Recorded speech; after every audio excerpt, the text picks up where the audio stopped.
चल। प्रणाम सर। हम्म। नमस्ते सर।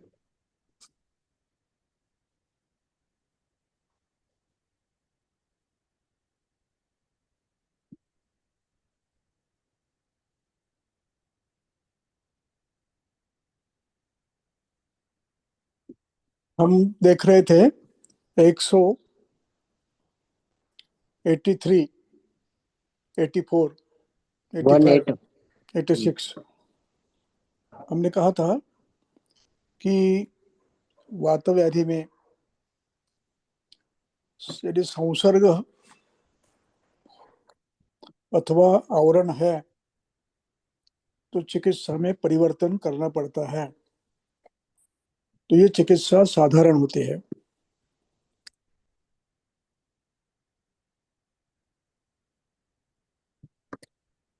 ये चिकित्सा साधारण साधारण का अर्थ है उस दोष की जो साधारण चिकित्सा है, संसर्ग करने वाले दोष की अथवा आवरण करने वाले दोष की जो साधारण चिकित्सा है, अपने अपने दोष की चिकित्सा है। कफज में क्या करना है, पित्तज में क्या करना है, वातज में क्या करना है, ये चरक के विमान स्थान के 8वें अध्याय में दी हुई है। वो जो साधारण चिकित्सा है इसमें अनेक चीजें हैं, उन सब का उपयोग हमें करना है। इसलिए हम थोड़ा सा उसको पीछे जाकर उन चिकित्सा, कफ की और पित्त की चिकित्सा हम देख लेंगे, साधारण चिकित्सा। क्योंकि दो ही दोष ज्यादा महत्व के हैं। तो उसमें अध्याय 6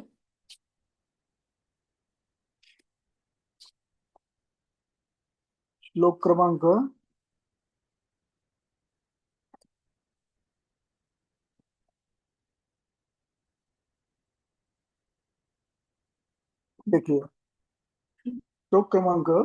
18 एक देखेंगे उदाहरण के लिए। बाकी आप देख सकते हैं जब भी समय मिला। तो श्लेष्मस्य श्लेष्म प्रकोपणानि आसेवमानस्य क्षिप्रम श्लेष्मा प्रकोपम आपद्यते। अध्याय 6 विमान स्थान श्लोक क्रमांक 18। साधारण चिकित्सा क्या है, दोष की साधारण चिकित्सा क्या है? तो उसके लिए कहते हैं तस्य अवजयम, चौथी पंक्ति, तस्य अवजयम विधियुक्तानि तीक्ष्णानि संशोधनानि। विधियुक्त संशोधन देने हैं। अब तीक्ष्णता का उल्लेख किया है, ये उपलक्षण मात्र है। तो जहां रुग्ण बल, दोष बल कम है उसे मध्यम देंगे, दुर्बल है उसको बहुत कम देंगे। यह निर्णय हमें करना है। विधियुक्तानि संशोधनानि। आहार कैसे लेना चाहिए? तो वृक्ष प्रायाणी च अव्यवहार्याणी। आहार वृक्ष प्रदान होना चाहिए। और वो भी आहार में, षड्रसात्मक आहार में मधुर तो होता ही है, तो उसमें कषाय, तिक्त और कटु इनका भी प्रयोग उचित मात्रा में ऋतु देखकर होना चाहिए, ऋतु और अवस्था देखकर होना चाहिए। उसी प्रकार जहां पर संभव है, जिन व्यक्तियों में संभव है, अवस्थानुसार उन व्यक्तियों में आपको धावन, लंघन, प्लवन, परिसरण, जागरण, नियुद्ध, व्यवाय, व्यायाम, उद्वर्धन, स्नान, उत्स्वेदनानि च। जिसको संभव है उसको हल्का सा व्यायाम करने के लिए बोलो, पैदल चलने के लिए बोलो, अथवा पानी में तैरने के लिए बोलो, थोड़ा सा जागरण करने के लिए, ज्यादा नहीं, थोड़ा सा, एक आध घंटा रात में जागरण करने के लिए बोलो। ज्यादा सोते होंगे तो कम सोने के लिए बोलो। यदि सुबह 8 बजे उठते हैं तो अभी उनको कहो 6 बजे उठो, और 10 बजे सोते होंगे तो कहो 11 बजे से उठो। 1 घंटा जल्दी उठना और 1 घंटा देरी से सोना। जागरण, नियुद्ध, नियुद्ध करो। नियुद्ध ये प्राचीन परंपरा है। अब नियुद्ध नहीं है तो आप व्यायाम तो कर सकते हैं, आसन तो कर सकते हैं। आसन है, सूर्य नमस्कार है, ये तो कर सकते हैं। घर में काम करना है, ये तो कर सकते हैं। इसलिए व्यायाम, व्यायाम, व्यायाम, उन्मर्दन, उन्मर्दन यानी किसी से शरीर दबा लेना। जिनको शक्य है तो कि वहां पर किसी घर में भाई है, बड़ा लड़का है, अथवा महिलाओं के लिए लड़की है, तो उनसे थोड़ा सा शरीर दबा लेना अच्छी तरह से। खास करके पीठ, कटी और पिंडरिया और कंधे, इनका मर्दन होना चाहिए। उत्सादनानी, ये उत्सादन शब्द संवहन के लिए है। रूक्ष द्रव्यों से शरीर को धीरे धीरे लगाकर हल्का मसाज करना। हो, हल्का हल्का मसाज करना, उसको उत्साधन कहते हैं। और विशेषतः तीक्ष्ण, तीक्ष्णानाम मद्यानाम उपयोग, जो लोग मद्य पी सकते हैं उनको तीक्ष्ण मद्य का प्रयोग अवस्था अनुसार करना चाहिए, और बाकी लोग जो मद्य नहीं पीते उनको असवरिष्ठ देना चाहिए। उपयोग। अब इसमें देखिए, सधूमपान, धूम्रपान करना है। धूम्रपान, उसकी पद्धतियां दो तीन, एक एक प्रायोगिक है, एक तीक्ष्ण है, कफग्न है। तो प्रारंभ में प्रायोगिक करेंगे, बाद में तीक्ष्ण करेंगे। इस प्रकार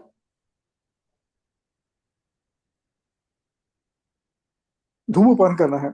सर्वश्च उपवास, कभी कभी आवश्यक हो तो 6 घंटे 8 घंटे का उपवास भी, 2 घंटे से लेकर 4 घंटे तक उपवास भी कर सकते हो।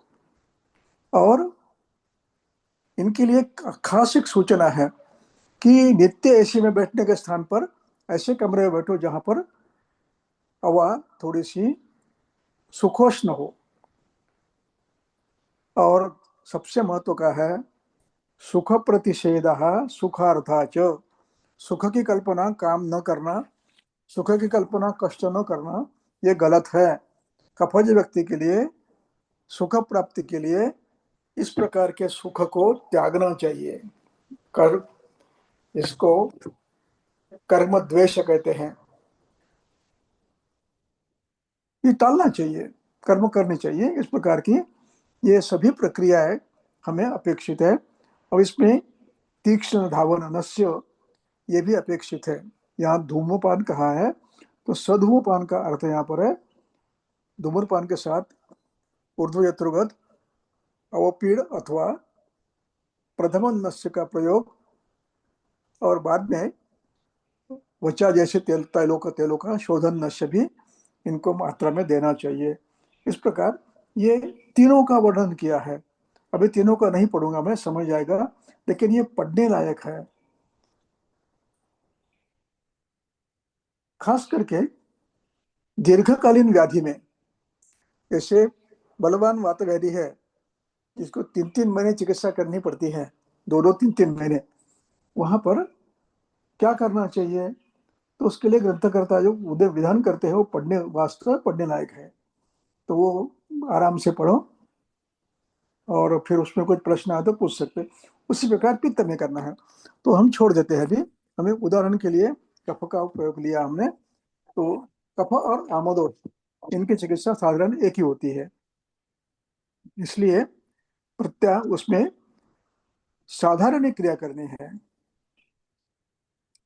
वाते, अब इसमें कुछ नियम बता रहे हैं। वाते पित्तादि भी अवृतेषु, वायु पित्त आदि से अवरुद्ध होता है तो उसकी चिकित्सा करते समय एक नियम बताते हैं। पित्तावृते विशेषेण शीताम, पित्तावृते विशेषेण शीताम उष्णम तथा क्रियाम, इस 2 शब्द का प्रयोग किया है। पित्त वायु वायु को पित्त ने यदि अवरुद्ध किया है तो शीताम उष्णाम च क्रियाम व्यत्यासात कारयेत। व्यत्यास का अर्थ है कुछ समय तक, जैसे प्रातः काल में है तो उष्ण चिकित्सा करो, दोपहर में शीत चिकित्सा करो। प्रातः काल शीत होता है तो वहां आप उष्ण चिकित्सा कर सकते हो पित्त के लिए, और दोपहर में पित्त बढ़ने की शक्यता है तो वहां आप थोड़ी शीत क्रिया भी कर सकते हो। इसके बाद व्यत्यासात, और इसके साथ जीवनीय सर्पी देना है। जीवनियम जीवनीय सर्पी प्रशस्यते। और आहार में जांगल मांस देना है, यव देना है, और शाली देना है, और क्षीर बस्ती भी आप इसमें दे सकते हैं पित्तावृत में। अब इसके बाद शोधन के लिए विरेक, क्षीर से आप विरेचन कर सकते हो, इक्षुर से विरेचन कर सकते हो, अथवा त्रिवृत से विरेचन कर सकते हो, इसलिए विरे कहा। और क्षीरपानम च पंचमूल्य बदाश्रुतम मधुयष्टि बला तैल घृत, इनके क्षीर से परिषेक भी कर सकते हो, शीत परिषेक। इस प्रकार अब पंचमूल कषायन कुर्यात वा शीतवारेण, अथवा पंचमूल का बाद ठंडे पानी से आप परिषेक कर सकते हैं। यही चिकित्सा पित्तावृत श्लेष्मा की, मैं पित्तावृत वायु की। अब इसके बाद कफावृत वायु की चिकित्सा बता रहे हैं। कफावृत है यवान नानी, कफावृत में यवान न देना है। जांगल मृग और जांगल पक्षी, इनका प्रयोग करना है, जलज का उपयोग नहीं करना है। तीक्ष्ण स्वेदा, तीक्ष्ण निरुहा, वमनम विरेचनम, विरेचनम स वमनम स विरेचनम, वमन भी देना है, विरेचन भी देना है। जीर्णम सर्पिस तथा तैलम, जीर्ण सर्पी, जीर्ण तैल, सिद्ध तैल, तिल सरसज, तिलज और सरसव तिल का प्रयोग करना है। संस्कृष्टे हितम हुआ। अब इसके बाद ये हुआ। अब अंतिम पंक्ति में एक नियम और बता रहा है आपको, वो सबसे महत्वपूर्ण है। वो है संस्कृष्टे कफपित्ताभ्याम, यदि पित्त से भी और कफ से भी संश्लिष्ट है तो क्या करोगे। अब यहाँ कहते हैं संश्लिष्टे कफपित्ताभ्याम आदौ पित्तम निर्जयेत, पहले पित्त की चिकित्सा करो, पहले पित्त की चिकित्सा करो और उसके बाद श्लेष्मा की करो, दोनों संभव है। अब इसके बाद अब यहाँ पर थोड़ा सा मैं विवेचन करना चाहता हूँ। मैंने ये पूरा इसको कहते हैं पुनर्वचन किया है, यानी सब मैंने कई पिछले बार के व्याख्यान में स्पष्टीकरण किया था, लेकिन उसका मैंने आवश्यक समझा कि पुनर्अवलोकन करना जरूरी है। इसलिए मैंने बताया क्यों, कि मैं अब जो बता रहा हूँ उस संदर्भ में बता रहा हूँ। इस संदर्भ में यानी पित्तावृत अपान, पित्तावृत वायु, इसकी कल्पना क्या है, ग्रंथकर्ता की पित्तावृत कल्पना की, पित्तावृत वायु की कल्पना, कफावृत वायु की कल्पना, ये क्या है। हम आवृत शब्द से सीधा सीधा अर्थ लेते हैं मार्ग बंद करना।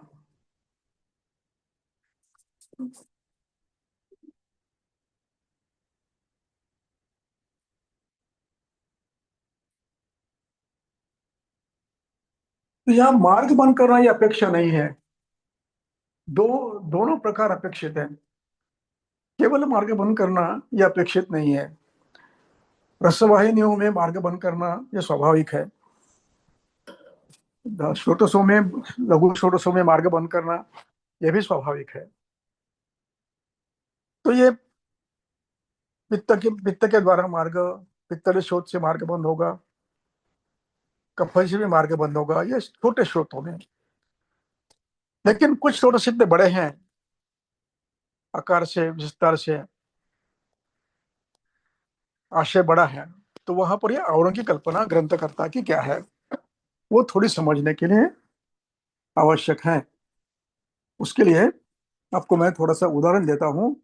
देखिए, पे, पेज नंबर 626 इसी अध्याय में, और श्लोक क्रमांक 229 और 230, ये दोनों देखेंगे हम। तो यहाँ पर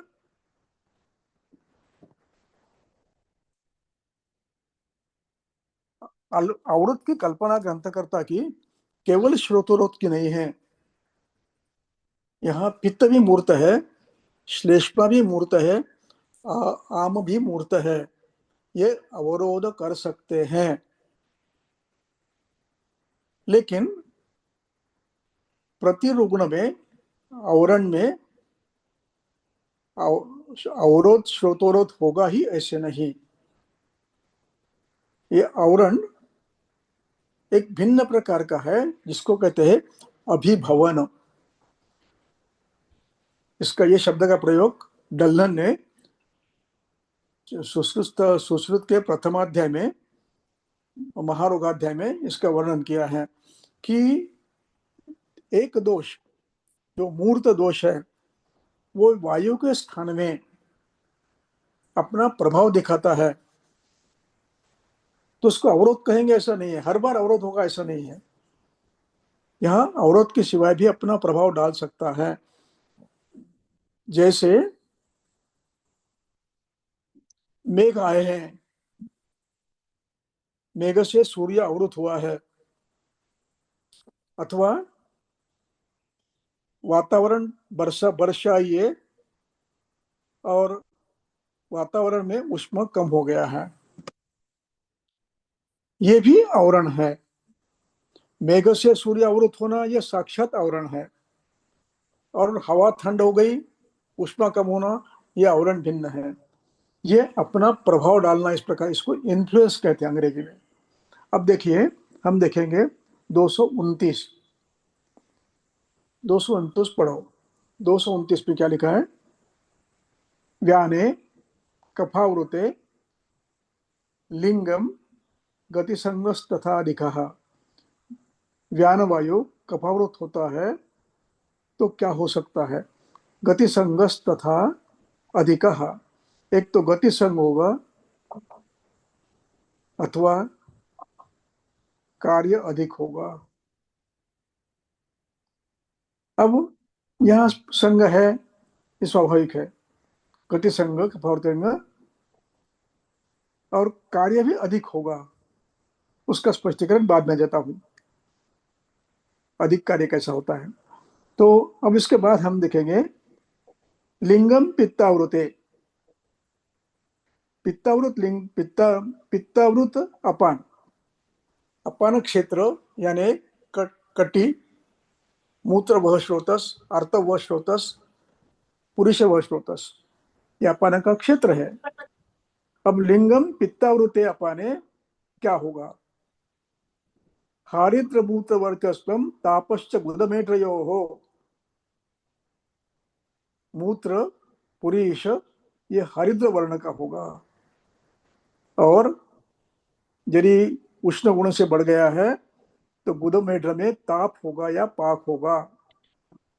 और इसके बाद एक शब्द है, वो सबसे ज्यादा सोचने के लिए मजबूर करने वाला है, सोचने के लिए प्रवृत्त करने वाला है। लिंगम पित्तावृते अपारे रजसहा, षष्ठी एक वचन है। रजस, रजसहा च अति प्रवर्तनम। रज प्रवृत्ति अधिक पित्तावृत अपान में। आवृत अपान है, पित्त के द्वारा है, यह अवरोध नहीं है। पित्त उस स्थान में अधिक मात्रा में प्रविष्ट हुआ है, रक्त दूष्य किया है, और वो पक्वाशय क्षेत्र में अथवा अपान क्षेत्र में ज्यादा काम कर रहा है। अब इसका परिणाम यह होगा कि अश्रुदर अथवा रक्तातिसार अथवा गुदमेट्र पाकदाह, हारिद्र मूत्रत्व, इसको कहते हैं पित्तावृत अपान। यहाँ पित्त से रास्ता बंद नहीं है। पित्त के अपने गुण से द्रव गुण बड़ा है, उष्ण गुण बड़ा है, तीक्ष्ण गुण बड़ा है, इसका परिणाम अधोक क्षेत्र में बता रहा है। इसको कहते हैं पित्तावृत अपान। यानी आवरण की कल्पना केवल रास्ता बंद करना ये नहीं है, वो तो है ही, इसके अतिरिक्त अपना प्रभाव दिखाना उस क्षेत्र में ये होता है। अब हम देखेंगे तीसरा। उसके बाद श्लेष्मणा अवृते अपाने। देखिए, श्लेष्मा से अपान अवृत, यानी अपान क्षेत्र में श्लेष्मा का प्रभाव है। श्लेष्मा शरीर में बढ़ गया है, रक्त श्लेष्मा, रक्त अथवा मेद अथवा रस धातु श्लेष श्लेष्मा से पीड़ित है, और उसका परिणाम पक्वाशय में दिख रहा है अथवा अप, अपान के क्षेत्र में दिख रहा है। तो उसके लक्षण क्या हो गए? एक, भिन्न, यानी पुरी से भिन्न होगा, बद्ध नहीं होगा। दूसरा, पुरुष आम होगा, पानी में डूबेगा। तीसरा, श्लेष्म संतुष्ट होगा, पुरुष में श्लेष्म आएगा, चिकनाहट आएगी। तीसरा, श्लेष्म संतुष्ट, और गुरु, मल गुरु होगा, और गुरुवर्च प्रवर्तनम, ऐसे मल का प्रवर्तन होगा। मल प्रवर्तन प्रवाहिका के रूप में होगा, बार बार होगा, कभी नातिबद्ध नाति घन होगा, लेकिन बार बार प्रवाहन होगा, प्रवर्तनम। इसके साथ साथ और एक लक्षण है, वो भी देखने लायक है। श्लेष्मा संवृते अपाने। श्लेष्मा से अपान अवरुद्ध हुआ। जैसे प्रमेह में शरीर में श्लेष्मा बड़ा है, मेद में व्याप्त है, और मेद में व्याप्त होते हुए वो मेद का क्लेद, मांस का क्लेद, रक्त का क्लेद, शरीर का क्लेद मूत्र वह में ला रहा है, और मूत्र अब स्निग्ध पिच्छिल गुरु द्रव अतिमात्र में प्रवर्तन हो रहा है। इस अवस्था को ग्रंथकर्ता कफमेह कहते हैं।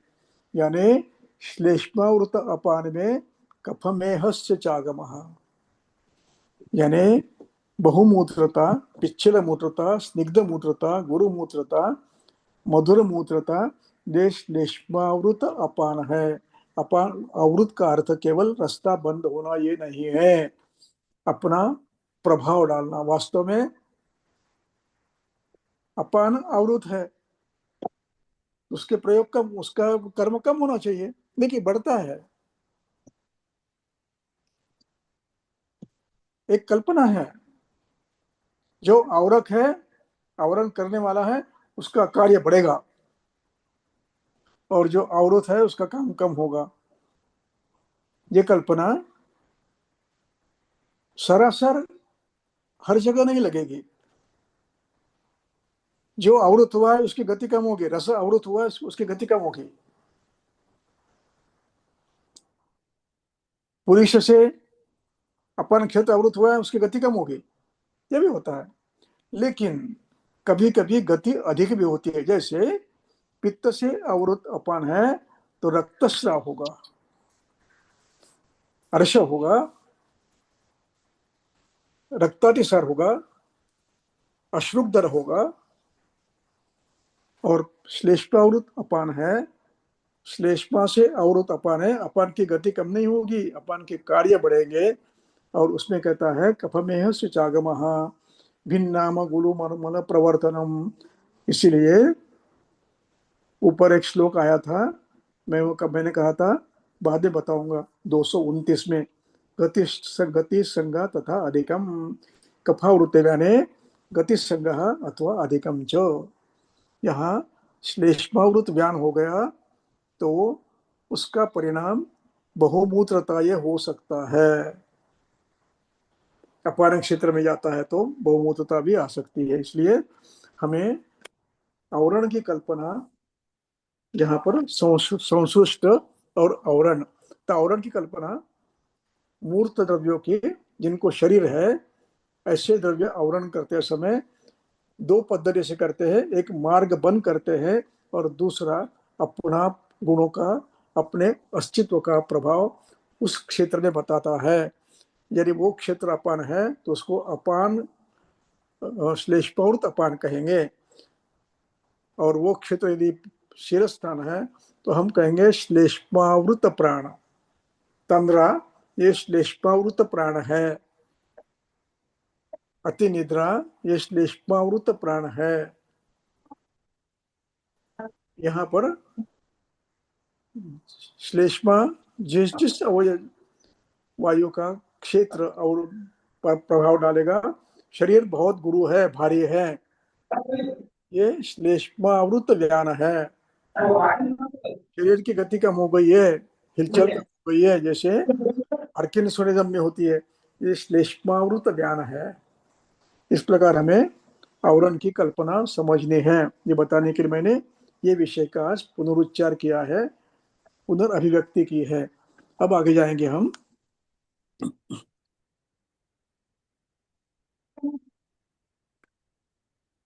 आगे है आमाशय गतम मत्वा कफम मत्वा ममनमाचरेत। आमाशय में श्लेष्मा गया है तो वमन करना है। अब वमन करने की अवस्था, यहाँ पर वमन में स्नेहपान की आवश्यकता नहीं है। आमाशय श्लेष्मा का स्थान है, वहां यदि श्लेष्मा गया है तो अनन्नाभिलाष, अरुचि, शूल, उत्क्लेश ये लक्षण उत्पन्न हो गए। इसलिए सामावस्था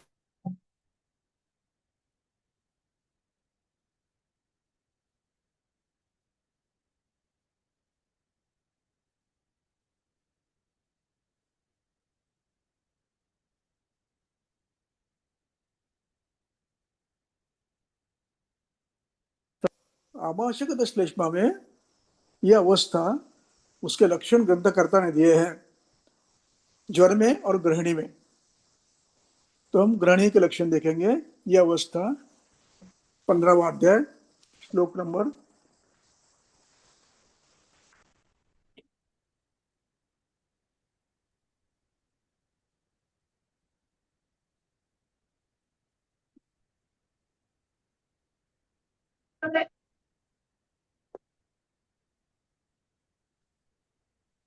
श्लोक अध्याय 15, 518, पेज नंबर, श्लोक नंबर 73।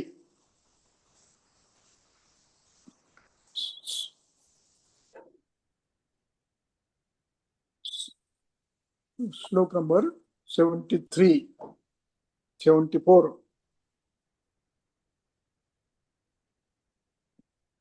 ग्रहणीमाश्रितं दोषं विदग्धम् आहारमूर्छितं सविष्टम्भ प्रशेकारति विदाह सविष्टंभ सविष्टं देखिए, प्रशेकारति विदाह सविष्टंभ अरुचिगौरवैः। प्रसेक अर्ति विदाह अरुचि गौरव। पेट भारी है, अन्न का शीघ्र पचन नहीं हो रहा है, उसको कहते हैं विष्टंभ। और प्रसेक है, मुंह में पानी आ रहा है, उदर शूल है, वेदना है, और दाह हो रहा है, अनन्नाभिलाष है, अरुचि है, गौरव है। यह सामावस्था है।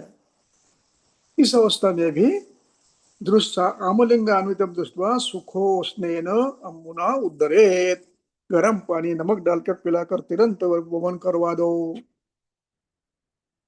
आमाशय दुष्ट हो तो। और ये अवस्था और एक आती है, अलसक। अलसक हुआ है, खाना खाया है और विष्टम हो गया, नीचे जाए, परिणमन नहीं हो रहा, नीचे नहीं जा रहा है, उसमें श्वास उत्पन्न होता है, शूल उत्पन्न होता है, पेशेंट सो नहीं सकता, शूल होता है। तुरंत भोजन के यदि किया हुआ है और आधे घंटे घंटे में यह अवस्था आई है, 2 घंटे में, तो समझ लेना ये अलसक है। वो सीधा गर्म पानी पिलाकर उसको एक उल्टी करवा दो, नमक थोड़ा सा डालकर एक गिलास गर्म पानी पिलाया, गुनगुना पानी और नमक डाल के, तो भी उल्टी हो जाती है और लक्षण कम होते हैं। ये अवस्था। तीसरी, ये अवस्था विसूचिका में भी होती है। विसूचिका में अजीर्ण होता है और अजीर्ण में आमाशय में दोष अजीर्ण अवस्था में रहते हैं। इस अवस्था में भी आप ऐसे ही गर्म पानी देकर, यदि मछली है, उदरशूल है, अजीर्ण के डकार आ रहे, खट्टे डकार आ रहे, तो आप सीधा गर्म पानी पिलाकर एक ही वमन करना है, स्नेह पानी की जरूरत नहीं, कर सकते हैं। इसलिए आमाशयगतम मत्वा वमनम आचरेत। अब यही बात सुश्रुत ने आमाशयगत वात में दी है। वहां पर भी वमन देकर षड्धरण योग देने के लिए कहा है।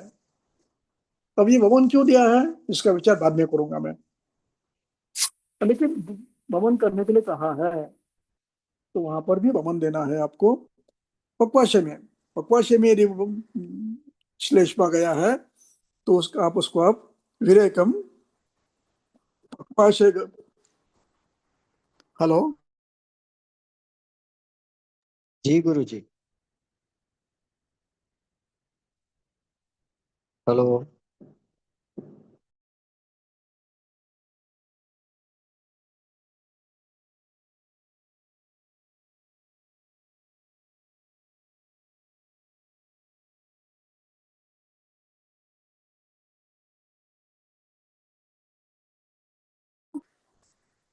और पूरे शरीर में ही पित्त है, तो उस अवस्था में आप विरेचन दे सकते हो। वैसे ही पक्वाशय में श्लेष्मा गया है तो स्वेद ही विश्यंदिता श्लेष्मा यदा पक्वाशय स्थिता, तब भी आपको विरेचन देना है। स्वेद से आपने स्वेद दिया, स्वेद से श्लेष्मा विसर्जित होकर अधोगामी हो गया है, तो आप उसमें भी आप पक्वाशय में विरेचन दे सकते हो अथवा बस्ती दे सकते हो। बस्ती भी दे सकते हो, तीक्ष्ण बस्ती। पित्तम व दर्शयत लिंगम बस्ती में स्तौ विनिर्देह, दोनों को, श्लेष्मा और पित्त दोनों को यदि पक्वाशयगत लक्षण बता रहे हैं तो बस्ती देकर निकाल सकते हो। रक्तादिसार में बस्ती भिन्न देना है और श्लेष्मा वृत्त में बस्ती भिन्न देना है। तो इस प्रकार आप निर्णय कर सकते हैं। अब आगे पढ़ते हैं। श्लेष्मा श्लेष्मणानुगतम वातम उष्णैः गोमूत्र संयुतैः निरूहैः। यदि पक्वाशय में श्लेष्मा गया है वात क्षेत्र में, तो वहां पर आप उष्ण द्रव्यों से गोमूत्र डालकर निरूह देंगे। और यदि पित्त गया है तो क्षीर बस्ती देंगे अथवा मधुर औषधि सिद्ध क्षीर बस्ती के बाद अनुवासन देंगे। और यदि श्लेष्मा शिरोगत है, शिरोगत कपे धूम नश्यादि कारयेत।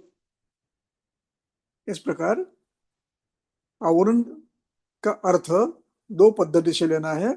एक, श्लेष्मा अपना प्रभाव दिखा रहा है, दूसरा आवरण किया है यानी मार्गबंध किया है, तो वहां पर धूम नश्य का प्रयोग आप करना चाहिए। शिरोगते हृते पित्ते कफे यह स्यात् पुरः श्रोतोनुगा अनिलः। अब ये विषय थोड़ा सा भिन्न है, थोड़ा प्रयास करता हूं समझाने का, नहीं समझाओ तो फिर बताऊंगा।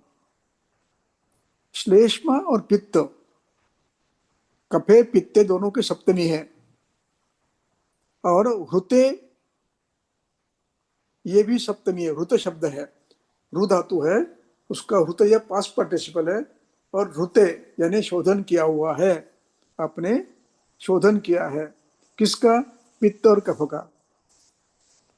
पित्त का और श्लेष्म का आपने शोधन किया है, और उरस्रोतस में अभी वायु शेष है, यानी उरस्रोतस पित्तावृत था, उरस्रोतस श्लेष्मावृत था, आपने उसकी चिकित्सा कर दी है।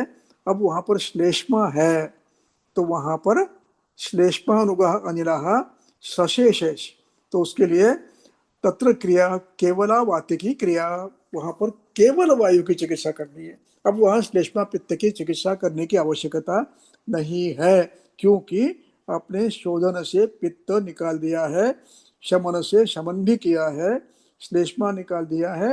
अब केवल वहां पर वायु है, वहां पर आप सशेषः वायु अनुगः, उरस्रोतो अनुगः। उरस्रोतो ये संधि है, समास है। उर उरस उरस्रोत उरसी अनुगः अनिलः, उरस्रोतसी अनुगः अनिलः सशेषः, वो उतना शेष है। अब यहाँ चिकित्सा केवल वात की कार्या, केवल वात की करना है, शुद्ध वायु की करना है। उसी प्रकार शोणितेन आवृते कुर्यात् वात शोणित क्रिया, इस विषय को मैं बाद में सब विस्तार से बताऊंगा।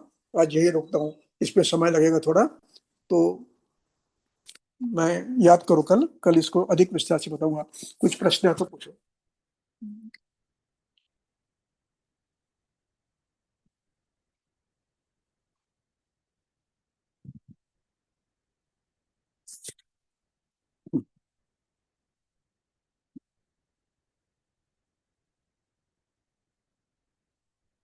हेलो। हेलो। जी गुरु जी, प्रणाम।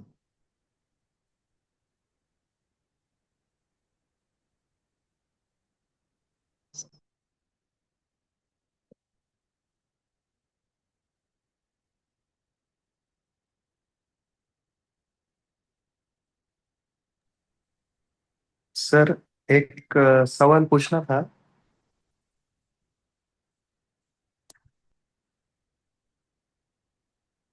प्रणाम सर।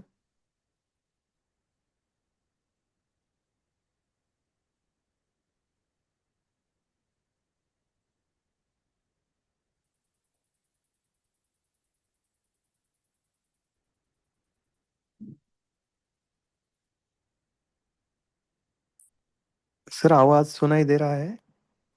चलो बंद करो,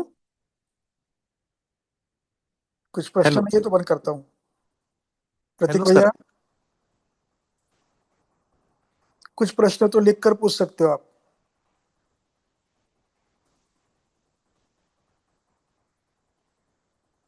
नमस्ते।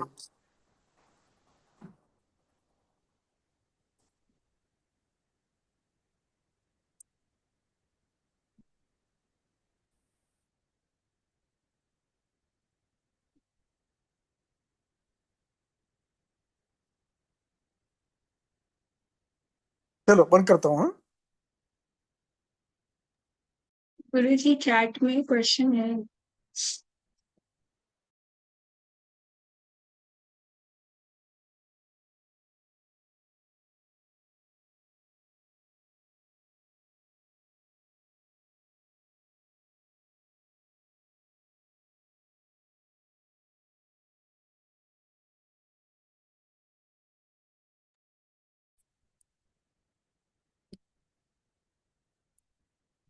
सर, चार्ट में क्वेश्चन है।